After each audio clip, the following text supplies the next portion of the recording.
नमस्कार, आप देख रहे हैं 4 PM महाराष्ट्र और मैं हूं आपके साथ आकांक्षा यादव। दोस्तों, महाराष्ट्र में बीएमसी चुनाव से पहले राज्य का सियासी पारा 7वें आसमान पर है।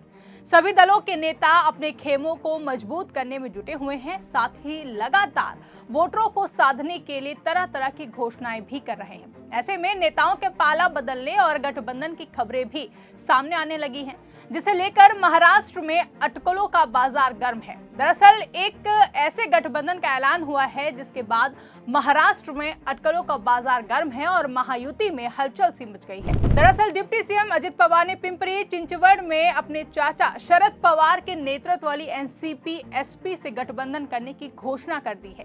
एनसीपी का विभाजन होने के 2 साल बाद दोनों पार्टियों ने पहली बार हाथ मिलाया है। आपको बता दें कि महाराष्ट्र में एक चुनावी रैली को संबोधित करते हुए अजित पवार ने कहा कि पिंपरी चिंचवड़ नगर निगम चुनावों में घड़ी और तुरहा एक हो गए हैं, परिवार एकजुट हो गया है। बता दें कि अजित पवार के एनसीपी का चुनाव चिन्ह घड़ी और शरद पवार के एनसीपी एसपी का चुनाव चिन्ह तुरहा है। पार्टी के विभाजन से पहले एनसीपी का चुनाव चिन्ह घड़ी ही था, लेकिन 2 साल पहले दोनों पार्टियां अलग हुई तो चुनाव आयोग ने घड़ी का चुनाव चिन्ह अजित पवार के एनसीपी को दे दिया और शरद पवार ने पार्टी का नया चुनाव चिन्ह तुरहा को चुना। चाचा भतीजे की जोड़ी 2 साल बाद एक साथ चुनावी मैदान में उतरेगी, जहां 2023 में पार्टी टूटने के बाद अजित पवार बीजेपी के नेतृत्व वाली महायुति में शामिल हो गए थे। वहीं शरद पवार के गुट ने विपक्षी गठबंधन महाविकास आघाड़ी के साथ हाथ मिला लिया था। ऐसे में आपको बता दें कि पुणे को पवार परिवार का गढ़ कहा जा रहा है। वहीं बीएमसी के बाद पिंपरी चिंचवड़ नगर निगम को सबसे समृद्ध माना जाता है। 2017 से यहां एनसीपी का कब्जा रहा है।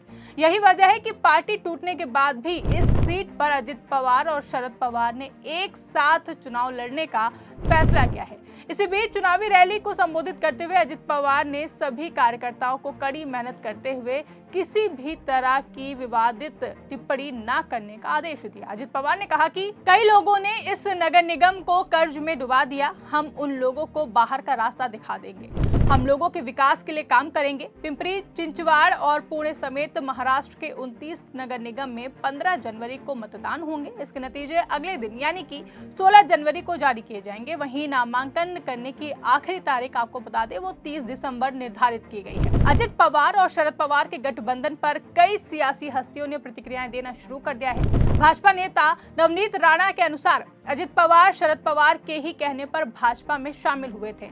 हमें खुशी है कि वो एकजुट हो गए हैं। मुझे उम्मीद है कि शरद पवार भी जल्द महायुति में शामिल हो जाएंगे। एकनाथ शिंदे की पार्टी ने इस गठबंधन की आलोचना करते हुए कहा कि वो बेशक एक साथ आ सकते हैं, लेकिन लोग पवार नाम पर मतदान नहीं करेंगे। महाराष्ट्र में नाम की राजनीति अब नहीं चलेगी। पिंपरी चिंचवड़ नगर निगम पर बीजेपी ने पिछली बार जीत दर्ज की थी। ऐसे में यहां पर मुकाबला एनसीपी शरद अजित बनाम बीजेपी होगा। जहां महाराष्ट्र की राजनीति में नए घटनाक्रम पर उद्धव ठाकरे की शिवसेना यूबीटी के नेता संजय राउत ने निशाना साधा है। संजय राउत ने कहा कि अजित पवार को बीजेपी को जवाब देना होगा कि बीजेपी जिस शरद पवार से लड़ रही है वो उनके साथ गठबंधन कर रहे हैं। राउत ने आगे कहा कि जवाब अमित शाह और शरद पवार को देना होगा। साथ ही उन्होंने और क्या कुछ कहा, आप इस वीडियो में सुनिए। देखिए, पिंपरी चिंचवड़ का तक सीमित मुद्दा है। पुणे में उनका अलायंस नहीं हो रहा है। मेरे हिसाब से पिंपरी चिंचवड़ में हो रहा है। अब जवाब उनको देना है ना, आप बीजेपी के साथ जा रहे हो। जवाब अजित पवार को देना है, बीजेपी को, उनके बॉस अमित शाह को। जिस शरद पवार जी के साथ बीजेपी लड़ रही है उनके साथ आप अलायंस कर रहे हो, तो उनको जवाब देना पड़ेगा अमित शाह को। हाँ, और जिस बीजेपी के साथ आपका विरोध रहा हमेशा, तो एनसीपी बीजेपी के साथ जा रही है, तो जवाब देना पड़ेगा पवार साहब को। आप उनसे सवाल पूछिए, आपके पास बहुत बड़ी खबर है। मैं पार्टी का नेता हूं, मेरे पास खबर नहीं है।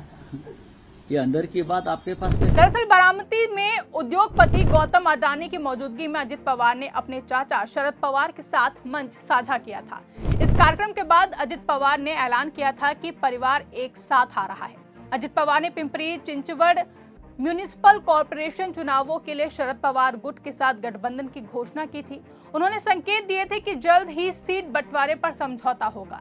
एनसीपी के 2 फाड़ होने और अजित पवार के बीजेपी के साथ जाकर डिप्टी सीएम बनने के बाद ये पहला मामला है जब एनसीपी के 2 खेमे एक साथ चुनावी मैदान में उतरेंगे।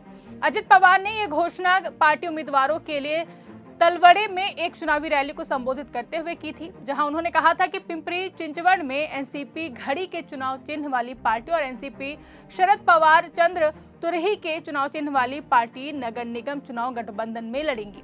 अजित पवार ने कहा था कि एक परिवार एक साथ आ रहा है क्योंकि बहुत से लोग ऐसा चाहते थे। उन्होंने कहा था कि हम एक किसान परिवार से आते हैं, खेती हमारी जाति है। महाराष्ट्र में बड़े हित में कुछ फैसले लेने होंगे। ये दोनों पार्टियों के बीच गठबंधन की पहली आधिकारिक घोषणा है, जबकि पुणे सहित अन्य नगर निगमों में गठबंधन के लिए बातचीत जारी है। वहीं रैली के दौरान पवार ने वार्ड 12 के लिए पार्टी के उम्मीदवारों की घोषणा की, जहां अविभाजित एनसीपी ने 2017 के चुनावों में भी 4 सीटें जीती थी। उम्मीदवार पंकज भालेकर, शरद भालेकर, सीमा भालेकर और चरुलता सोनवणे हैं, जो कि गौरतलब है कि अजित पवार के नेतृत्व में पहले 1992 और 1999 के बीच कांग्रेस और फिर अविभाजित एनसीपी ने 1999 और 2017 के बीच पिंपरी चिंचवड़ पर शासन किया।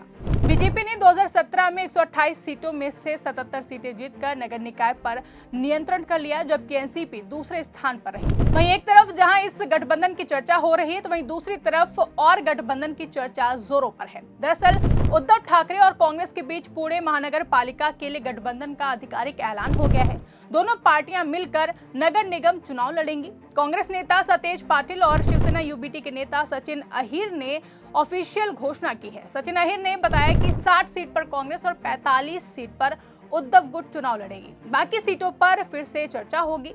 आपको बता दें कि पुणे महानगर पालिका में कुल 165 सीटें हैं। सचिन अहिर ने कहा कि एक फॉर्मूला डिजाइन हुआ है, जिसमें पहले 45 जगहों पर हम और कांग्रेस 60 जगहों पर एबी फॉर्म दे रहे हैं। हमारे जो घटक पक्ष हैं उनके साथ भी सकारात्मक चर्चा चल रही है। इसके साथ ही पिंपरी चिंचवड़ में दोनों एनसीपी के साथ आने पर शिवसेना यूबीटी नेता ने कहा कि मेरा तो ये कहना है कि ये बीजेपी की स्ट्रेटजी है कि विपक्ष का स्पेस ही नहीं रहे, इसलिए लड़ाने का काम किया। ये तो मुख्यमंत्री ने खुद माना है। ये सोची समझी साजिश है और मतदाताओं को तय करना है कि किसका साथ देना है। सत्ता पक्ष पर निशाना साधते हुए उन्होंने कहा कि राज्य के मुख्यमंत्री और उप मुख्यमंत्री दोनों सत्ता में रहकर भी कायदा कानून, ट्रैफिक की समस्या और भ्रष्टाचार को ठीक नहीं कर पाए। ये किस मुंह से पुणेकर के पास जाएंगे। गौरतलब है कि महाराष्ट्र में मुंबई महानगर पालिका और पुणे महानगर पालिका सहित सभी 29 महानगर पालिका के लिए 15 जनवरी को वोटिंग होगी और वोटों की गिनती 16 जनवरी को होगी। नामांकन दाखिल करने की अंतिम तिथि 30 दिसंबर है। पुणे में अविभाजित एनसीपी का साल 2007 से 2017 तक दबदबा रहा, लेकिन 2017 के चुनावों में बीजेपी ने यहां से जीत हासिल की और एनसीपी मुख्य विपक्षी दल बन गई।